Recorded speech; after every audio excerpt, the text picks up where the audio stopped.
Hello and welcome back to another High Frontier tutorial video by Darum. This video will build on my previous video, which is the basic rules. So if you have not seen that yet, then I would encourage you to go back to my channel, take a look at that and watch through it. If you're already familiar with the High Frontier basic rules, then this is the first step into playing the colonization game. In this particular video, we're going to cover the colonization basic rules, the changes to the actions that you have available to you, basically two more, and also the support module. So those changes are going to be all we're going to go over in this video. It will hopefully be a lot shorter than the previous video, and additional videos will be forthcoming on the additional modules. I feel like the bulk of the changes that you'll need to know as far as the map, the movement, and the real sort of evolution of the game's rules are going to be contained in this video, so hopefully you guys are ready. I'm going to move over here to my table. So I have a fully prepared CEO solitaire game here, and the reason I'm using this setup is because this setup uses the full colonization rules. So there are some decks of cards here that we won't be using, but I figured I'd leave them pictured so that you can take a look at the components as we're at least moving by them. So, first big change to colonization is that we use a lot more of this board. In the base game, we only use the exploitation track to track victory points for factories. In this version of the game, we're going to be using, first of all, the Sol Sunspot cycle. So what is the Sol Sunspot cycle? This is a track. You can see here the starting point. Well, I guess it's not going to move, but the starting point on this wheel is right here, just to the right of this senility marker, which actually has nothing to do with the colonization game. But the starting point is right here, and you can see that every 2 points, so right after the starting turn, and then 2 turns later, 2 turns later, 2 turns later, there is a label that says event. And what this means is that after all players have taken a turn, the disc the water disk that you place here to track what year it is going to move forward. If it moves over an event line, you're going to make a roll on this table. So this table here, you can see you're going to roll a d6. On a 1 or 2, you're going to get inspiration, or as they call it, I believe in the larger board, exotropy, something along those lines.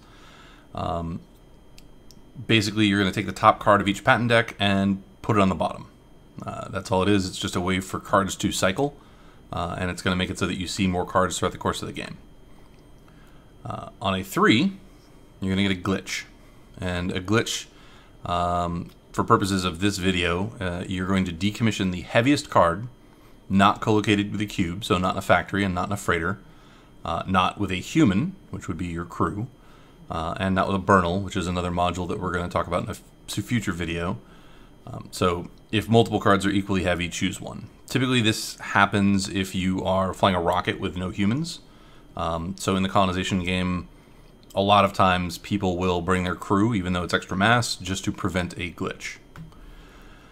The fourth roll that you can get, which is number 4 here, is pad explosion or space debris. Each player, as it says, decommissions their heaviest non-Bernal card. So again, Bernals are another module, probably the next one we'll do. Either in low Earth orbit, or in stacks co-located with your unpromoted Bernal, again. If multiple cards are equally heavy, you get to choose one. So in this case, it really only affects low Earth orbit, but anything that you've boosted into space, if you roll a pad explosion or space debris, and it's still in low Earth orbit, then that basically will go back to your hand. And then if you roll a 5 or a 6, you're going to get a special event depending on which section of the year that you're in. The game starts in the blue section, which is an election year, and we're actually going to talk about this last. The second section is the yellow section, and you can see here the action in the middle is budget cuts. Budget cuts is that if you have anything in your hand, you have to discard 1 card. Regardless of how many cards you have or anything like that, you of course cannot discard your crew or any of your starting cards, so you always have to discard something that you've purchased. Budget cuts is generally considered to be fairly devastating early game if you lose the wrong thing, so it's important that you plan for that. the red section of the map, there's an event called a solar flare. You're going to roll a 6-sided die and compare that to the radiation hardness of each of your components. We're going to come back to that because we haven't talked about the components, but essentially each component has a rad hardness in the colonization game, and during that roll you're going to compare the results of this roll minus your heliocentric zone, which is your solar thrust modifier, and you're going to compare that to your rad hardness. Anything that rolls over your rad hardness is going to be decommissioned. And we're going to come back again to this blue section. We have an election year. So there is an action to perform an election, and the election affects this track down here, which we also are going to use. So this track is the Sol Space Government track, and the Sol Space Government track starts right here in the center. So this track essentially tracks who is in power in terms of the 5 factions. It begins, as I said, in the center, which is the UN faction, or the purple faction if you're using the radicals. And there are different positions in this chart, essentially, that this can move. And the way that this happens is with an election year, there is an auction, essentially, but it's not quite an auction. You're going to take water from low Earth orbit and hide it in your hand. Everyone knows how much water everyone has, so that's fine, but you're going to basically hide it in your hand. And everyone will extend a hand with a certain amount of water, and whoever extends the most, I guess, will basically get to move this disc. Now, if the person in power and another player tie, the person in power gets to choose. So again, the UN starts in power. And there are sort of 3 potential states that the disc can be in. It can be on one of the faction spaces. So this is the orange space, white, red, green, and purple. Or it can be between those spaces. And between those spaces have 2 different things, anarchy and war. So the red faction, as you'll recall, has a special ability that allows them to commit felonies. During anarchy and war, all felonies are allowed. So to make up for that, red did get some extra abilities in colonization. We'll talk about that in a minute as well. But basically, during anarchy, nobody gets their faction privilege. So, for example, if it's anarchy and somebody boosts things into space, then NASA does not get their water. If it's anarchy and somebody makes a claim disk, the UN doesn't get their water for getting the claim disk. Skunkworks, the orange faction, no longer can break the hand limit. In theory, I guess the red faction can no longer perform felonies, but they can perform felonies because it's anarchy. And the green faction no longer has the use of their power stat. So, why would you do this? Well, there's a few reasons. I mean, certainly being able to perform felonies is important. You can take somebody else's claim disk if they've left it there. You can refuel at somebody else's factory without their permission. There's myriad advantages to having the anarchy faction. Or I should say the politics disk in the anarchy section. You could also just be moving it towards your new area. So, for example, if I'm in the center and I want to move it over towards, this white paleoconservatism, I might move it through anarchy rather than war. Now, you'll notice here that there are some arrows that say free market. So this chart actually changes the way that the free market action works as well. So the free market action in the base game is that you sell a card back to the bottom of a card stack and receive 5 water. Well, in the colonization game, the amount of water that you receive is based on where this disk is. So this disk can move up to here, up and down. So for example, if we move this up and to the left towards this anti-nuke policy, the free market is now worth 5. If it gets moved all the way up into the libertarian work ethic, it is now worth 6. However, as you can see, if it is 6, as an income operation, a player only gets one water tank for each of their factories. So you don't get just 2 income anymore. You would get 1 for each of your factories, which could certainly be less or more. I mentioned paleoconservatism here, and so paleoconservatism says except for white, research ops are only allowed at a lab. In colonization, there are the concept of labs, which is any TNO science site, and a TNO science site is denoted by one of these stars with a microscope here. So they're all trans-Neptunian objects, so for the most part they are in the Neptune zone. There is one here on Halley's Comet, and there is one here on the Kreutz Sun Grazer. This is not a great place to have a lab, though. We'll talk about that too.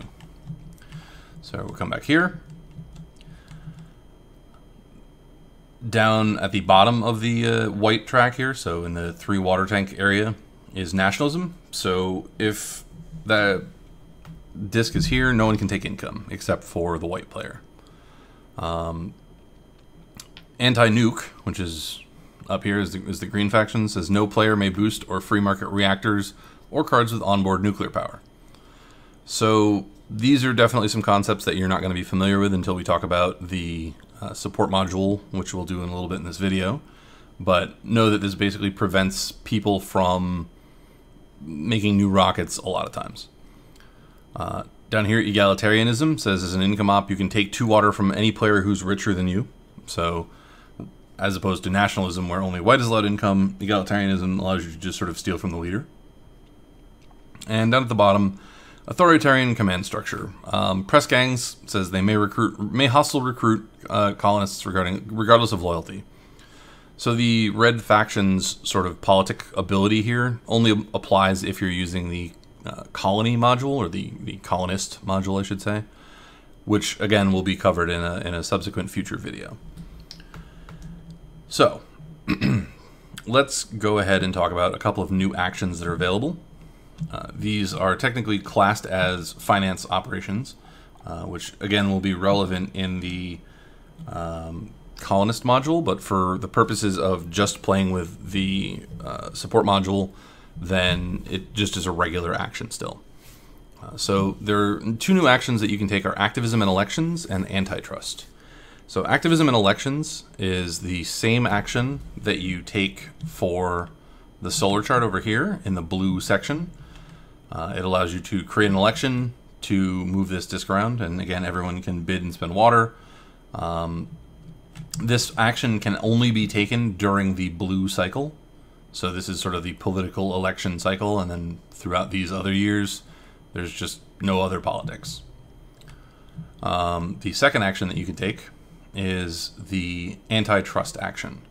And the antitrust action also centers around this politics track. A player who is in power, so in this case the UN, can basically make a demand of any other player who has more than one of the same type of card. So for example, if in this particular configuration NASA had 2 refineries, the UN could say, hey, you have to give me one of your refineries, I'm using an antitrust action. The NASA would get to choose which of those 2 refineries are given, and this only applies to cards in hand. So anything that's in space or on an outpost or anything like that is immune. So those are the 2 new actions in colonization. So let's talk about some of the map changes. There are a number of map changes as well. These are radiation hazards. We talked about them briefly in our first video, but the radiation hazards actually do something in this version of the game. So when you enter a radiation hazard, you're going to roll a d6, and you're going to subtract your thrust. If that value, the d6 minus your thrust, is not greater than your radiation hardness, whatever piece on your ship or freighter or whatever that's moving through this point is decommissioned. And again, rad hardness is a stat we're going to talk about in a minute, but it's important to just keep that in the back of your mind. Also, in the beginning of a colonization game, the moon is busted. And the reason for that is that it becomes very easy to get early factories here. So no longer can you just kind of jump over here if you have a decent thrust like NASA or someone like that and take the moon. So you can still come here and use the moon to do insight refuels for, you know, the 2 water that's on, I believe, this side of the site here. But you can no longer come here for a factory. Okay, so other stuff on the map that is important now. There are these moon symbols. So this moon symbol means that you are using a gravity slingshot around a moon. And what's going to happen is that you're going to receive 1 free burn's worth of movement. So flying over this particular square or circle, even though there's no burn site, no pink burn cost or anything like that, because it has this moon, means that if we continue to follow this line, once we get to the red circle here, actually, let me grab a rocket real quick just in case you guys can't see my cursor on the screen, which was a problem during the last video. So again, this is the moon site in question. Okay, so we can move along this line if we cross that, and this burn becomes free. So I can just move right through it, no fuel cost at all, and I can come all the way out to here for free. So movement becomes a little bit easier in this version of the game because you can use some of the gravity slingshots. So another version of a gravity slingshot, and you can see going the other direction, is the Earth. So the Earth has this +2, and if we look at some of the other planets, you can see, where did Mars go? Here we are. So Mars has a +1, and Venus has a +2, but it's blue, which means that it's actually only usable during the blue portion of the year. So you can use this Venus slingshot, but only during the blue section of the year. Other planets also have slingshots. So you can see the Saturn flyby is 2. The Uranus flyby is also 2.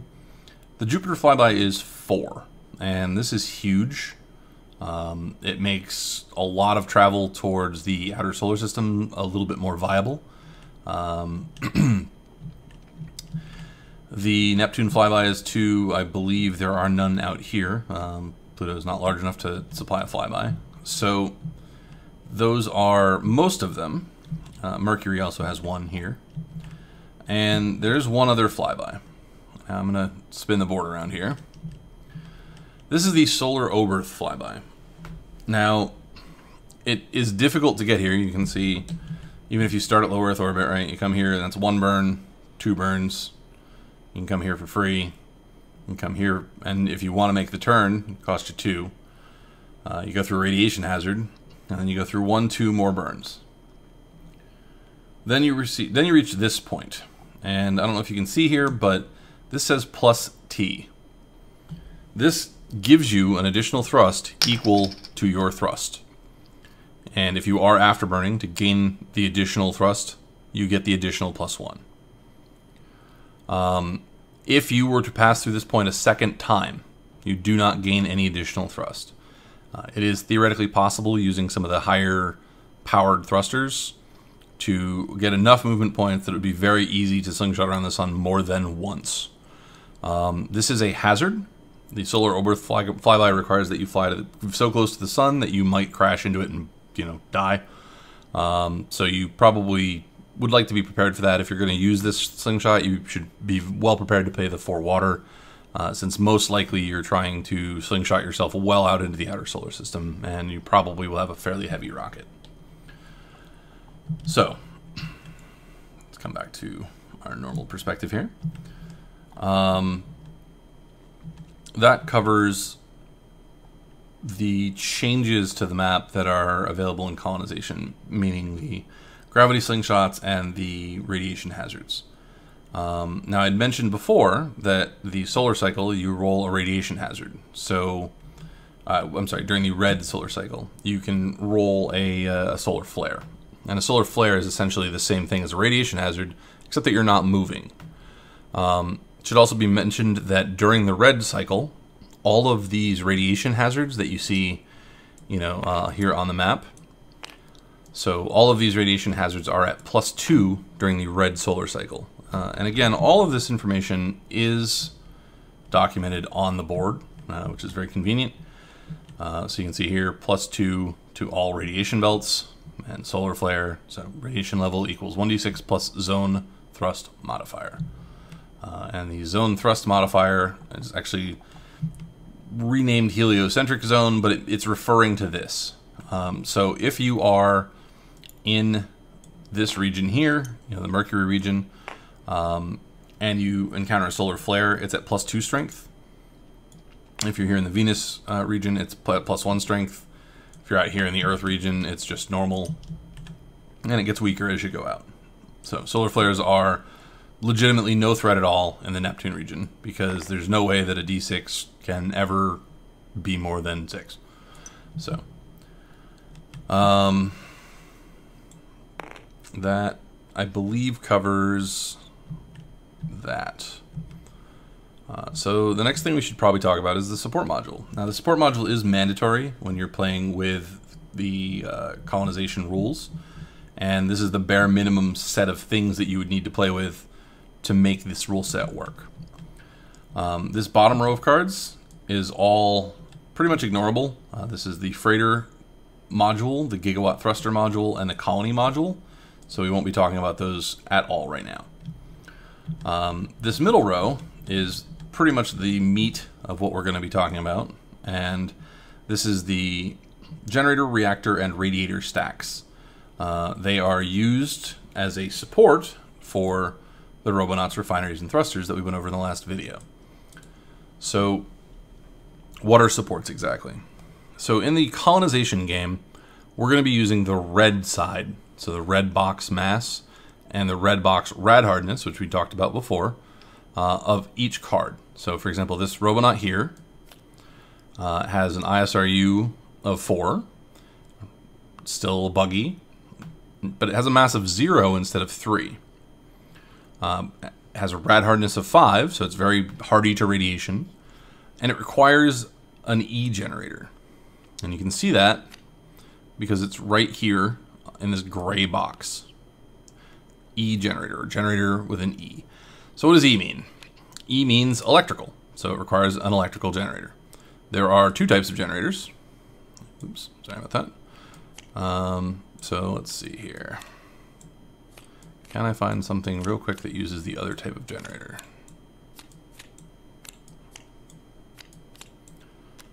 I have the feeling I'm looking in the wrong stack of cards for this. Nope, there we go. Cool. So this is a thrust or a pulse generator, and you can tell it's got the sort of symbol with the 2, I don't know what you'd call those, 2 opposing T's, I guess. And so that requires a generator of a different type. So this generator, as you can see, is solar, and it requires a radiator, which we can talk about how that works in just a second, but it is an E generator. So you can see it says at the bottom, generator E, so it is an electrical generator. We're going to shuffle a minute here.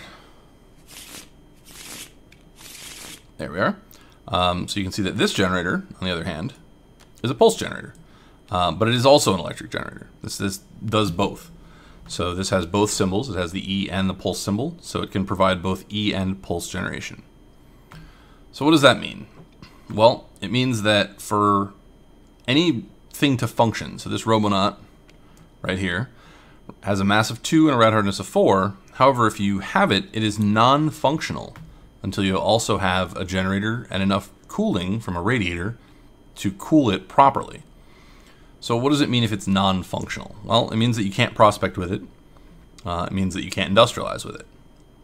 So it's important that you have all of the components. Although all the components do now weigh less, they have to have the mass of their supports as well. So let's talk about radiators. So radiators are 2-sided, as you can see here. Let's see about turning this. There we go. All right. So radiators have a light side, which is this side here. You can see it shows it cools 2 and has a mass of 4 with a rad hardness of 7, which is actually very high for a radiator. Or it has a mass of 5 and it cools 3. So why do radiators have 2 sides? Well, you can choose which direction you want to launch them into space. You pay the water that corresponds to the mass that you would like to send. So For example, if you were to send up these 2 therms of cooling because you wanted to cool, for example, this Robonaut, which has 1 therm of cooling required, as you can see from the one radiator icon here, and this generator, which also has 1 radiator requirement here, then this 2 radiator would actually cover you just fine. However, if you also wanted to cool another therm of cooling somewhere, then you would need to have the 3rd therm of cooling. In general, you can pretty much combine cooling for most things. The only hard, fast restriction is that a thruster that requires cooling can only use a radiator pretty much by itself, and it can only share that radiator with a Robonaut used for prospecting. That's the only way that you can share a radiator. And the reason for that, I believe, is so that you can fly around and prospect easily, but not necessarily perform some of the more advanced actions with additional modules like combat. For right now, you don't need to worry about that. We just need to worry about, you need to have the right number of little thermometers to match up for your things. And you need to know that if you are using a thermometer to power a thruster, you may not use it to power anything other than a Robonaut on the same turn. So on the same turn is also important because it means that you can, in fact, have something, for example, with 3 therms of cooling, and have a thruster that requires 3 therms of cooling, and a radiator or a Robonaut that requires 2. And if you're not using the thruster during your turn, then you can use the cooling for the Robonaut. And if you're not using the Robonaut during your turn, you can use the thruster for your the cooling for your thruster. So it's important to note that supports can be swapped around pretty much on the fly, but they can just never exceed their capacity. So a generator can support any number of things. So for example, if I had this refinery and this Robonaut and this generator, then we're good. However, you'll notice that this generator, and actually this thruster as well, requires a reactor. So reactors are the 3rd and final kind of support. Again, same basic rules. You have a red box that shows the mass and the rad hardness. Some reactors do require other components. Let's see here. We got... there we go. So you can see this reactor requires a radiator. I think radiators are pretty much the only thing that they usually require. Yeah. Wow, we really just did a very poor job of stacking those cards up, didn't we? I kind of figured they'd just go in their own, but they did not. That's all right. We'll get this. So let's just real quick move these reactors back to their own stack.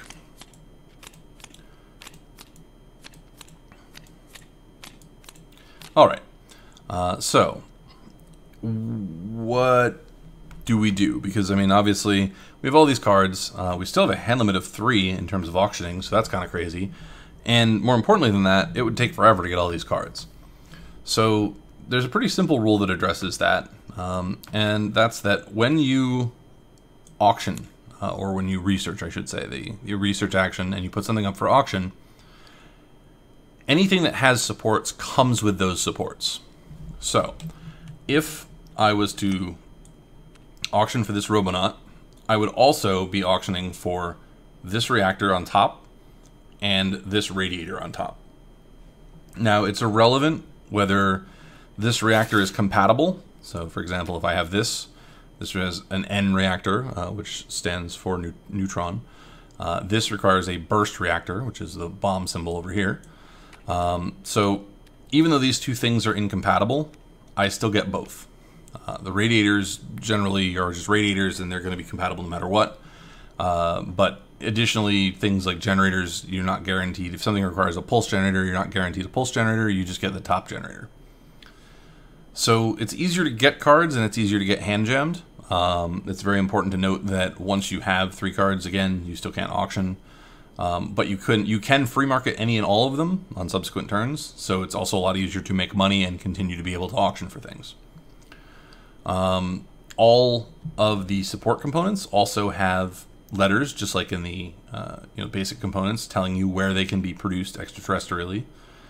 So it's important to attempt to get the correct supports for when you are making, factories and whatnot. And the reason for that is that when you are going to create a colony, or I'm sorry, not a colony, a factory, you have to decommission not only the Robonaut and the refinery, but all of the supports to make them active. So, for example, if this is the Robonaut that I've chosen, and this is the thruster that I'm using, let's get this out of here, and sure, this is the refinery that I'm using. So I now need to have, let's put these down in my player area, just so that it's a little bit easier to see. All right. Perfect. Oops. All right. So if these are the cards that I have, I also must have an E generator, a reactor, and specifically a burst reactor. So if I have this reactor here, well, that only covers one of the two requirements because it's a neutron reactor. So if I have, this is perfect. I have this reactor. So this reactor fulfills both requirements. I don't need to have two symbols. I could have none of them on here, or I mean, just the one, I should say. But because this says any reactor, and this says specifically a burst reactor, this burst reactor / exotic reactor will fulfill both requirements. The X basically just means exotic, the bomb symbol means burst, and the N means neutron. So that's these guys here. Now you'll notice that this reactor is solar. And this is important if you are using a thruster with it, and we are. So even though this thruster is not solar and is not affected by the sun, if any of its supports or its support chain are solar, in this case it is, I am now affected by the solar thrust changes. So this thruster, which is 2-2, becomes 3-2 if I'm in the Venus zone, and 4-2 in the Mercury zone, but also becomes 1-2 in the Mars zone and 0-2 in the Ceres zone. So it's important that you keep track of that. Now I mentioned support chains, and the reason I say that is because in a lot of cases, let's take a look over here again, supports will have other things that they require. So for example, if something requires a generator, this generator requires a reactor. So if this, well, let's find, there we are. So this generator requires a reactor. Now this reactor, come over here, if this generator is doing anything at all with my thruster, in this case it's not, but then this generator is also now solar. So now why is this important? Well, a couple reasons. So let's say this is the generator that we decided we're going to use. So there's a couple reasons why you would certainly use that particular generator. It's actually quite good, in some circumstances anyway. And so this requires a reactor that's either a neutron reactor or a burst reactor, and we have that. And it requires some radiator components. This requires a generator, so now we've got our generator, and we've added 0 mass for that, which is great. But we do need some cooling. So what's interesting is I say we need some cooling. But the reality is we actually don't. Because when you're going to create a factory, you're assumed to use the cold side of any given site. And the cold side of a site provides all of the cooling that you will need, only for the purposes of industrialization. So because this generator is only used for this refinery, which is only used for industrialization, I don't actually need to carry a radiator with me.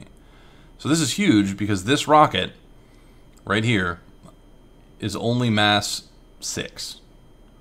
So I've got a fully functional rocket in these cards that is capable of creating a factory on any site with 3 or less, 3 or more hydration for only 6 mass.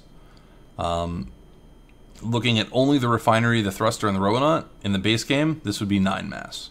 So it's very important to note that you can make very efficient rockets this way.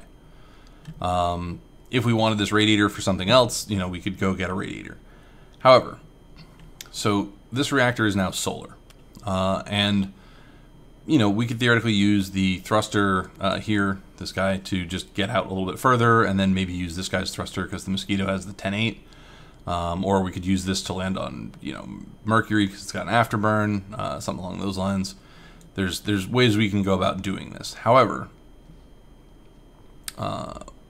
because this is solar, no matter what we're doing, because both the robonaut and the refinery end up requiring this reactor, the refinery requires it through this generator chain, and the robonaut directly, it means that in the Neptune zone we can't do anything with it. So even though neither of those components are solar, they do not function out here. Anything prior to that, so Uranus, Saturn, Jupiter, you know, Ceres, you're fine. You can use solar for literally anything. Obviously you have to deal with thrust modifiers, but beyond that, you're good to go. You can use it.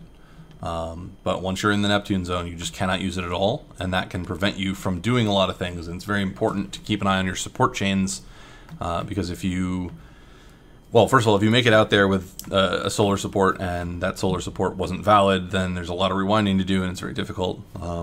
You know, and people will make mistakes during early games, and that's one of the reasons I encourage people to play with only the support module to start with, so that those mistakes become a little easier to see, and it's of course important to help each other.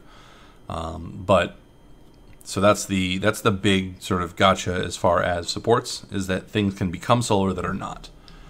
I did miss one other thing earlier, and I'm coming back to talk about it now. During the movement phases of the game, so several of the sites on the board, for example, Comet Hartley 2 here, are ringed in one of the 3 colors of the solar cycle. So you can see Comet Wilson Harrington is red, Comet Hartley is is yellow, sorry, and over here Hermes A and B are blue. Where did it go? The Kreutz Sungrazer is yellow. Halley's Comet is red. What this means is these are synodic comets. And you can see here that there's this label that says blue comets, yellow comets, and red comets on the sunspot cycle. So what this means is that if you are trying to land on one of these sites, it must be during that part of the year. Otherwise, you cannot land on those comets. They're too far away or moving in the wrong direction, so that you can't get enough thrust to land on them. So this is also the reason why Venus only provides a flyby during the blue season. It's because it's only in the right position, you know, with regards to the sun to give you any thrust during that part of the year. Synodic comets generally have 4 hydration, so they're very good sites. And a lot of them have hazards right beforehand, so that's also pretty common. Several of the comets are science sites, so they're additional victory points. And you know, several, of course, out here of the comets become TNO science sites, so that's even better. Like Sedna out here, which is very difficult to get to, is a TNO science site. Also, this here, which is again Halley's Comet, is a potential place to search for life, which is another one of the changes we're going to talk about in a second, and another TNO science site.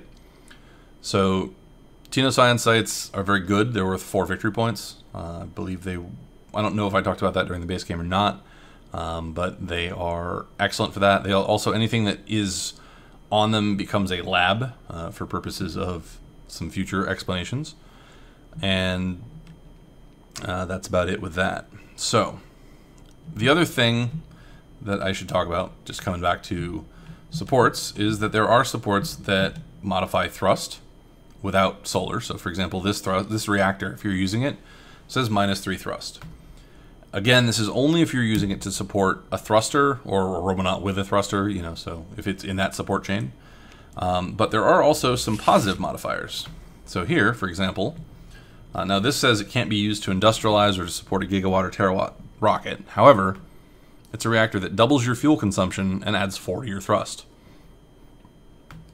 This is excellent for one of those thrusters that is like a 3-1 or a 5-1, something like that. This is just straight up +1 thrust. It's pretty good. This is Project Orion. Project Orion is very heavy in the sense that it is mass 4, but it gives you 8 thrust. Project Orion is also one of my favorite things to pair with this thruster here, because 10-2 is awesome. So just some slight tips there, but essentially reactors are good at modifying thrust. There are occasionally generators that modify thrust, and then excellent. Some reactors and other things also modify your fuel consumption. So for example, if I was to pair this reactor here, this N reactor, with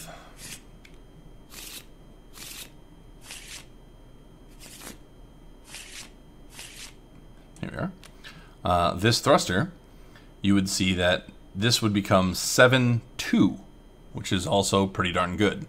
And that 7-2 would require some cooling because of this reactor, but is only mass 3.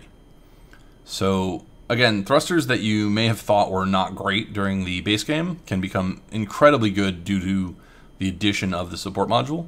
And this is really the beginning of sort of the depth of the game as far as being able to combo things and you know, really see into the deeper strategy of the game. The other thing that I have not talked about yet is, so we talked about radiators having 2 sides. There's another reason that this is important. If a radiator is decommissioned for any reason, so for example, well, here, let me shuffle these because I haven't showed you. A lot of radiators, like I said, this is rad hard 2, 2, 0. A lot of radiators are very low rad hardness. Well, that one's pretty good. So the drawback to radiators being low rad hardness is, of course, that they're decommissioned easily. So the advantage of launching them on their heavy side is that if they are ever decommissioned, you may simply rotate them to their lighter side in place of them being decommissioned. So this allows you to retain some of your cooling, and if you bring extra radiators with you, which is admittedly heavy, you can guarantee, or close to guarantee, that you're going to be a lot safer. So that is the other trick behind radiators as far as supports go. The other things I wanted to mention real quickly, there is a generator, and I don't, here it is. So this is the MTech Thermoelectric, which I believe used to be called the, no, this is not the one actually, I'm sorry. You know, I'm just gonna flip through here real quick. I'll find it.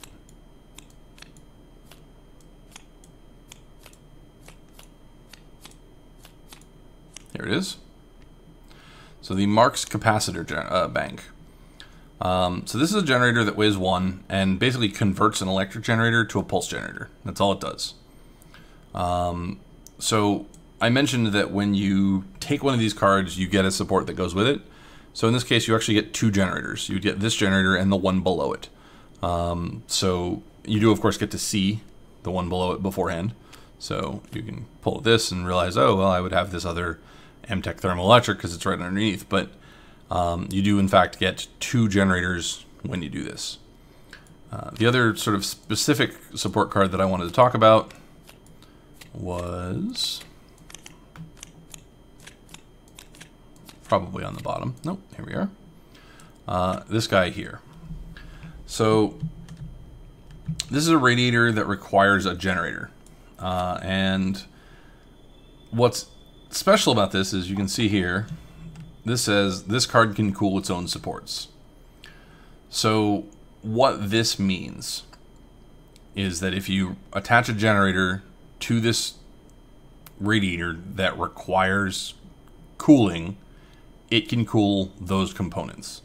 They're assumed to actually be inside of this refrigerator.